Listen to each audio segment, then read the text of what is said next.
Hi guys, so today our video is going to be on electrostatics. So electrostatics is the study of stationary particles, and you need to know about charged particles for this. So if you guys have taken chemistry, the terms electron and proton should ring a bell, but if not, we're going to go over it. So there's different kinds of particles, and for this unit, we're going to focus on the electron, which is negative, and a proton, which is positive. Remembering their signs is very important, and also a neutron is neutral, so it has no charge. So a very important part of this unit is particle behavior. You need to remember that two particles with the same sign will have a force of repulsion. So two electrons will be repulsive towards each other because they're both negative. On the other hand, two particles with opposite signs will be attracted towards each other. So like a positive proton and a negative electron will be attracted. Now, since neutrons are neutral, they're just attracted to anything that's charged. Now, this isn't really important, but we're going to go over it just in case. So, conductors are materials that electricity can easily flow through. So, this can be different types of metals. And inductors are materials that are difficult for electricity to flow through. So, things like rubber. Now, a key instrument that you need to know is the electroscope. So an electroscope is used to detect electric charge, and it's made of a metal knob, rod, and it has metal leaves at the bottom. You place a charged object near the knob of the electroscope, and the electrons in the electroscope will move depending on the charge of the object. Protons don't move though, just the electrons. Usually in questions, they'll give you a neutral electroscope and a positive or negative rod, which is the charged object. So induction is when you take a charged object and put it near a neutral object, but they do not touch. The electrons of the neutral object will move based on the charged object. Most problems will look like this. So a good example is like a negative rod is brought near the knob of a neutral electroscope. And when this happens, the electrons will move towards the bottom of the electroscope away from the knob because the negative rod repels the electrons. Now, conduction is when a charged object makes direct contact with a neutral object. In this case, since they're touching, electrons can transfer from one object to another. As a result, the neutral object will gain the same type of charge as the charged object. So, if a negative rod touches a neutral electroscope, then the electrons from the rod will go to the electroscope and the electroscope will become negative. Now, another concept you need to know is conservation of change. So basically, the total charge of a system will stay constant. So if two or more objects make contact with each other, then the net charge will be evenly distributed amongst them. So if three spheres touch and their respective charges are +4, -12, and -1, their net charge is -9. However, once they separate, the net charge will be evenly distributed. So -9 divided by 3 is -3. So each sphere will have a charge of -3. A big formula you need to know is Coulomb's law. So this law basically helps you find the electrical force of attraction between two charged objects. The formula is Fe equals K Q1 Q2 over R squared. So let's go over each term here. So Fe means electrostatic force. K is electrostatic constant, which is listed on the reference table. It's 8.99 times 10 to the ninth. Q1 is the charge of the first object. Q2 is the charge of the second object, and R is the distance between objects. Something big you need to know is that one elementary charge is equal to an electron or a proton, and that is 1.6 times 10 to the -19th coulombs. And 1 coulomb is 6.25 times 10 to the 18th elementary charges. And coulombs is a huge unit here. Now, another huge concept is electric fields. So electric field is basically just the field around a charged particle. It helps show the direction which a charge would flow, and when you draw an electric field, the lines should not touch. Field lines from a positive charge go outwards, and field lines from a negative charge go inwards. So when you draw a positive charge, you draw straight lines around it and arrows pointing out. And the same thing for a negative, except the arrows go in. A little trick I have to remember is that, like positive people love to like give things to others, right? They're super generous and kind, so they like giving, so that's like going outwards. And negative people always want to take things because they're greedy and stuff. So like taking is going inwards. Now, some more stuff about field lines. So this is how to draw field lines between two charges. So when the charges attract, so a positive and a negative, the lines are drawn directly towards each other in the middle. And as you move away from the center, the lines curve. You also draw arrows based on the charges. So we have an example of a positive and a negative. See how the lines are going towards each other because they attract, and the arrows in between are going towards the negative charge. And as you move further from the center, the lines become more and more curved. So for two same charges, you're going to have repulsive field lines. And basically, this is where the lines will not meet and they're going to go away from each other. So the lines in the center curve upwards and downwards to avoid each other, and the lines in the center form almost like a diamond shape. And now we finally have electrically charged plates. So they're usually going to say that there is a positive and negative plate and a charge is going in between them. The charge is the same throughout the plates, but protons will accelerate towards the negative plate while electrons will go towards the positive plate. And neutrons just stay in the middle. So the way to draw the electric field lines for this is straight lines in between going from positive to negative, and then curved lines around the ends. And finally, we just have some more key formulas. So once again, we have Coulomb's law, which is how we solve for electrostatic force. Another one we have is E equals Fe over Q. This is electric field strength equals electric force divided by charge. And V equals W over Q, which is potential difference equals electrical energy divided by charge. And now we can move on to some multiple choice questions. Number 1, if the intensity of the electric field between two parallel charged plates is 5 newtons per coulomb, then the force exerted on a 2 coulomb charge placed between the plates is what? So off the bat, we have to know that these say electric fields. So we look at our reference table. Electric field is represented as E, so we need to use the formula with E, which is electric field intensity equals electrostatic force over charge. So in the problem, they give us electric field intensity and charge, so we just need to plug in for the force exerted on the plate, aka electrostatic force, which is Fe. So just plug in to solve. So 5 equals Fe over 2, so Fe is going to equal 10. Number 2, which diagram best represents the charge distribution on a neutral electroscope when a negatively charged rod is held near it? So there's a negative rod being held near the neutral electroscope. So this is induction. The charge on the electroscope isn't going to change, but the electrons are going to move because two negatives repulse. All the electrons at the knob of the electroscope are going to move away from the negative rod. So they're going to travel down to the leaves, and the knob will be left with only positives. And this is represented in D. Number 3, when 2 point charges of magnitude Q1 and Q2 are separated by distance R, the magnitude of the electrostatic force between them is F. What would be the magnitude of the electrostatic force between point charges 2Q1 and 4Q2 when separated by a distance of 2R?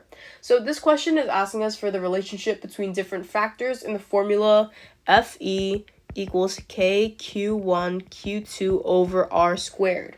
So to solve this easily, we can just use random numbers and plug in. So K is a constant, so we can just ignore that. But let's pretend that charge 1 is equal to 2, charge 2 is equal to 2, and radius is also equal to 2. Not radius, sorry, distance. Now, if we put this into the formula, let's see. So 2 times 2 over 2 squared, that's going to equal 1, right? Because 4 over 4 equals 1.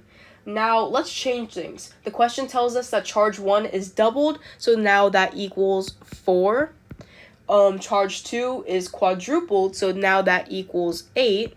And radius is doubled, so that equals 4 squared. So 8 times 4 equals 32, and 4 squared is 16. So 32 over 16 equals 2. So that means this is F, and this is 2F, right? So that means our answer is going to be B, 2F.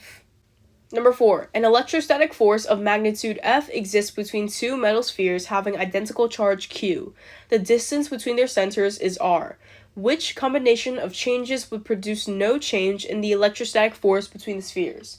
So this question is super similar to the previous, so I'm going to do the same thing here and just experiment a little. So the test numbers will stay the same, so the original electrostatic force is going to equal 1, right? So we're going to see which of these answer choices will also result in 1.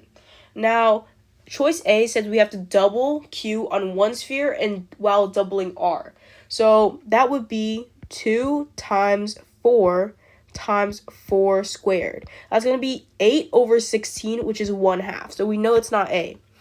B says doubling Q on both spheres while halving R. So it's going to be 4 times 4 over 1 squared. So that's obviously wrong because that's equal to like 16. Now doubling Q on both spheres while doubling R. So that's going to be 4 times 4 times 4 squared. So that's 16 over 16, which equals 1, which means our answer is going to be choice C. Number 5, a subatomic particle could have a charge of what? So basically a subatomic particle is like a super tiny particle that's smaller than an atom. So the charge of this particle has to be some multiple of an elementary charge. So remember that the value of an elementary charge is equal to 1.6 times 10 to the negative 19th coulombs. And this represents either one proton or one electron, depending on if it's negative or not. So if a subatomic particle is made up of electrons or protons, then it needs to be a multiple of 1.6 times 10 to the negative 19th. And the only answer choice which is a multiple of this is choice B, 3.2 times 10 to the negative 19th. Number 6, the graph below shows the relationship between the work done on a charged body in an electric field and the net charge on the body. What does the slope of this graph represent? So the slope of this graph is work over charge, which is W over Q, and if we look on the reference table, W over Q is equal to V, and V stands for potential difference. So that means the answer is going to be choice D. Number 7, a 12-volt automobile battery has 8.4 times 10 to the third coulombs of electric charge. The amount of electrical energy stored in the battery is approximately what? So this is telling us 12 volts, which is obviously referencing voltage, and then it gives us a value for electric charge. So we have voltage, charge, and we're finding electrical energy, which is work. So we need to use the formula that we just talked about, which is V equals work over charge. And we just plug in to solve. So 12V equals work over 8.4 times 10 to the third coulombs. And we're going to get electrical energy, or W, of 1 times 10 to the 5th. 8. A 3 times 10 to the negative 9th coulomb test charge is placed near a negatively charged metal sphere. The sphere exerts an electrostatic force of magnitude 6 times 10 to the negative 5th Newton on the test charge. What is the magnitude and direction of the electric field strength at this location? So this question is asking us for magnitude and direction of the electric field. So let's solve for magnitude first. Gives us the values of charge and electrostatic force. So we need to solve for electric field using the formula E equals Fe over Q. And now we just need to plug in. So E equals 6 times 10 to the negative 5th Newton over charge, which is 3 times 10 to the negative 9th coulomb, and that's going to equal 20,000. So now we know that electric field equals 20,000, or 2 times 10 to the 4th, so choices C and D are out. Now we need to figure out the direction. So electric field strength is dependent on whether the sphere is positively or negatively charged. And in this problem, it tells us that the sphere is negatively charged right here. So that means a negative charge means that the electric field is going towards the sphere. So that means the answer is choice B, because this is the magnitude and it's directed towards the sphere. Number 9, when a positively charged body touches a neutral body, the neutral body will what?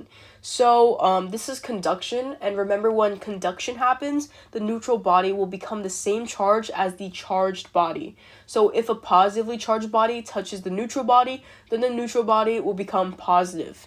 You can't gain protons because protons don't move in electrostatics, so in order to become positive, the body has to lose electrons. So the answer is going to be choice B, lose electrons. Number 10. An object possessing an excess of 6 times 10 to the 6 electrons has a net charge of magnitude what? So it's saying that there's an excess of 6 times 10 to the 6 electrons, right? And in order to find the magnitude of the charge, we just need to multiply the amount of electrons by the charge of one electron. So the charge of one electron is just an elementary charge, which is 1.6 times 10 to the negative 19th coulombs. So we just have to do 6 times 10 to the 6 times 1.6 times 10 to the negative 19th, which is equal to C. 11. Two small metallic spheres, A and B, are separated by a distance of 4 times 10 to the negative 1 meter, as shown. The charge on each sphere is 1 times 10 to the negative 6 coulomb. Point P is located near the spheres.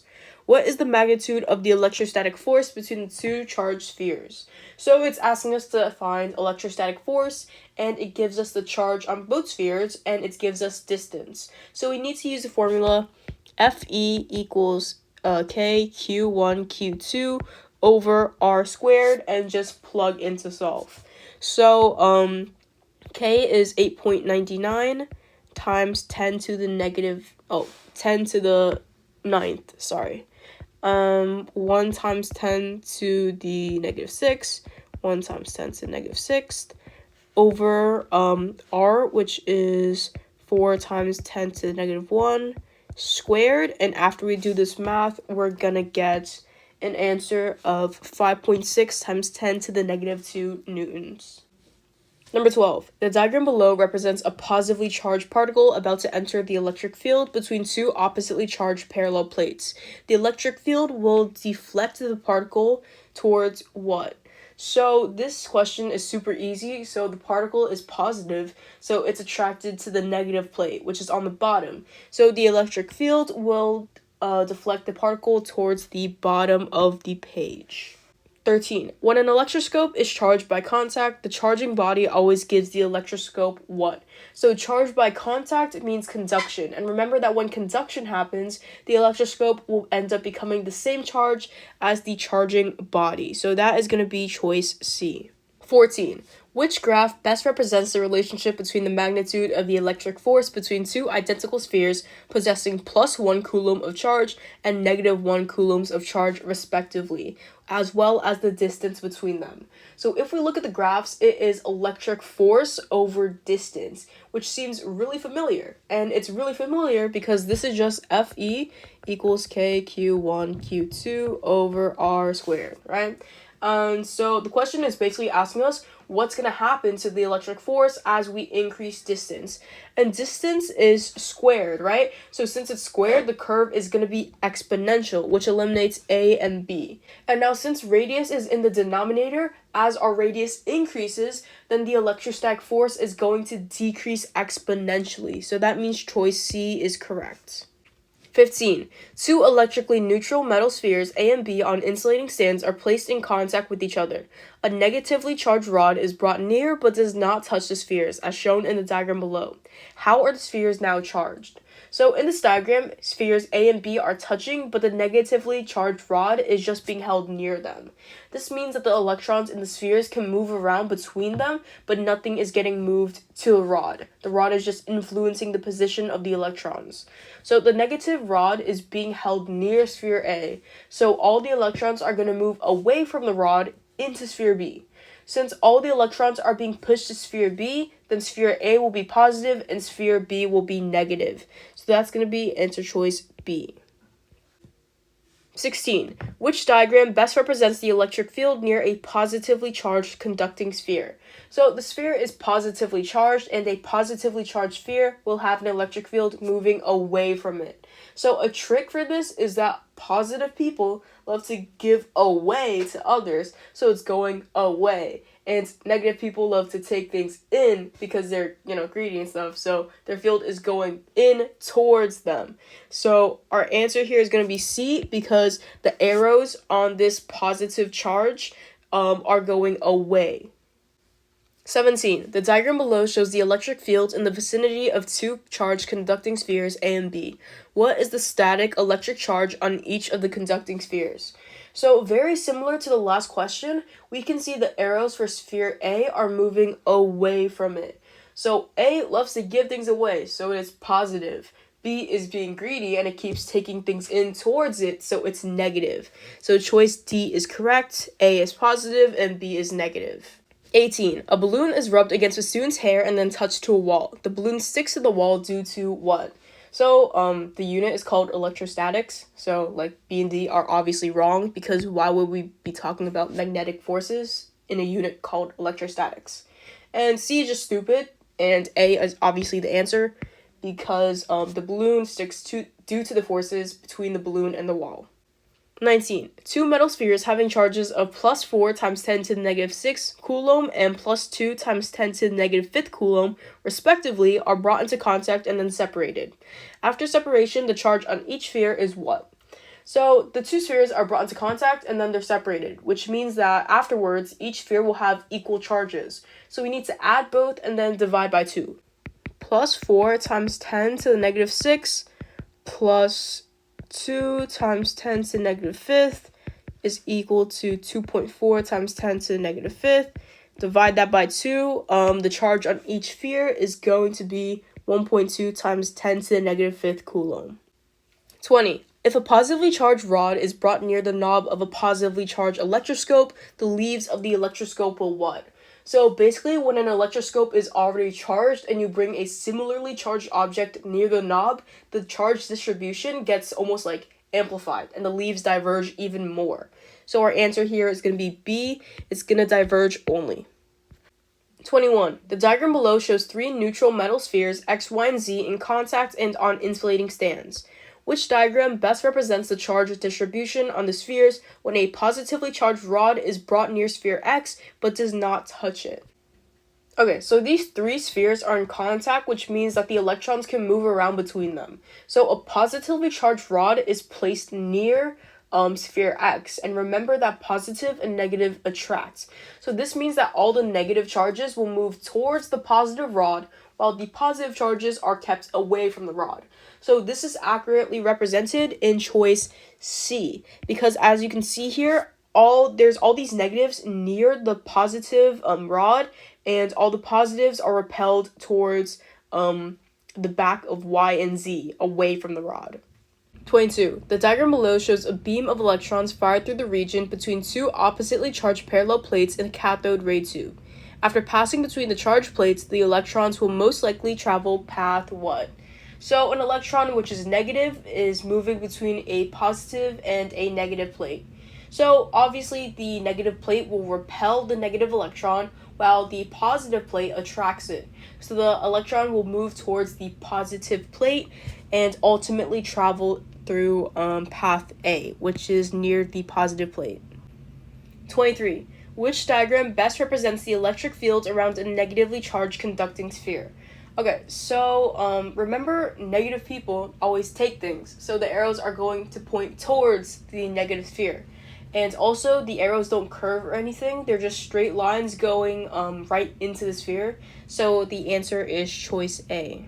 24. Electrostatic force F exists between 2 point charges. If the distance between the charges is tripled, the force between the charges will be what? So in this question, we need to look at the equation for electrostatic force, which is Fe equals KQ1 Q2 over R squared. Now, we're only focusing on distance because it says we're tripling distance. Now, notice that distance is squared and it's in the denominator. So that means the larger the distance there is, the smaller the electrostatic force will be because it's like an opposite relationship. So if distance is tripled, that means it will be 3r, right? But it's also squared. So 3 squared, it's gonna become 9, right? So 9r. And since the distance is in the denominator, that means the original electrostatic force will be divided by 9. So it's going to be F over 9, which is choice C. 25. 2 objects A and B are rubbed together. If object A acquires in excess of 100 electrons, object B must have what?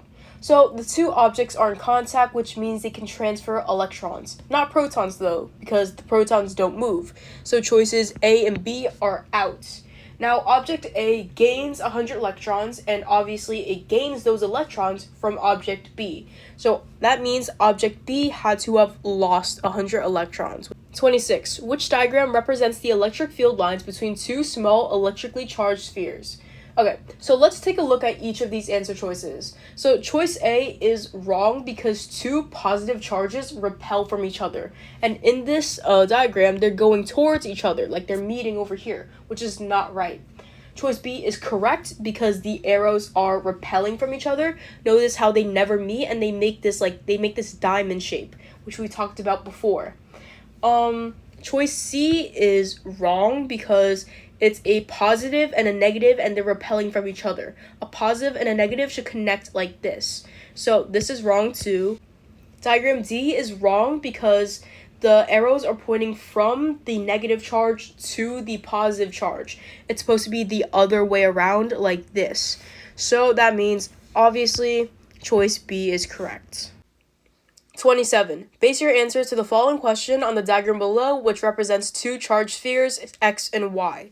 Moving the two spheres towards each other would cause their electrical potential energy to what? So, potential energy depends on both the distance and the signs of the charges. So, let's look at these charges. So, this is plus 1 times 10 to the negative 7, and this is plus 1 times 10 to the negative 7. Notice that they're both positives. So, remember, positives repel. So, if we want these two spheres to move towards each other, that's going to take a lot of energy because they want to repel from each other. So getting them closer increases potential energy because it takes work to push them together, which is why the answer is choice B. Base your answers to questions 28 and 29 on the diagram below, which represents a system consisting of two charged metal spheres with equal radii. 28. If spheres A and B, as represented in the diagram, were touched together and then separated, the net charge on the two spheres would what? So remember, net charge means total charge. So the total charge before the touch and after they touch is still going to be the same. So that means the answer is choice C. 29. If the two spheres were touched together and then separated, the charge on sphere A would be what? So remember, after two or more spheres touch and separate, they will all end up with the same charge. So to figure this out, we need to just add the charges together and then divide by 2. So negative 8 times 10 to the negative 4 coulomb plus 2 times 10 to the negative 9 coulomb is equal to negative 6 times 10 to the negative 4 coulomb. And then divide that by 2, and that's going to equal negative 3 times 10 to the negative 4 coulomb. 30. In the diagram below, point P is located in the electric field between two oppositely charged parallel plates. Compared to the magnitude and direction of the electrostatic force on an electron placed at point P, the electrostatic force on a proton placed at point P has what? So this is our last multiple choice question, and we're comparing how an electron will react versus how a proton will react at point P. So their magnitude is going to be the same because why would it change? An electron and proton have the same value. So choice C and D are out. Now, an electron is negative, so it's going to be attracted towards the positive plate, while the positive proton will be attracted towards the negative plate, which means that they'll have the same magnitude but move in opposite directions, which is choice B. Okay, so now let's move on to some short response. So an alpha particle with a charge of plus 2 elementary charges is moving towards two oppositely charged parallel plates, as shown in the diagram below. The magnitude of the electric field strength between the plates is 5 times 10 to the 4th newtons per coulomb. Number 1. Determine the magnitude of the charge of an alpha particle in coulombs. So it says that the alpha particle has a charge of plus 2 elementary charges.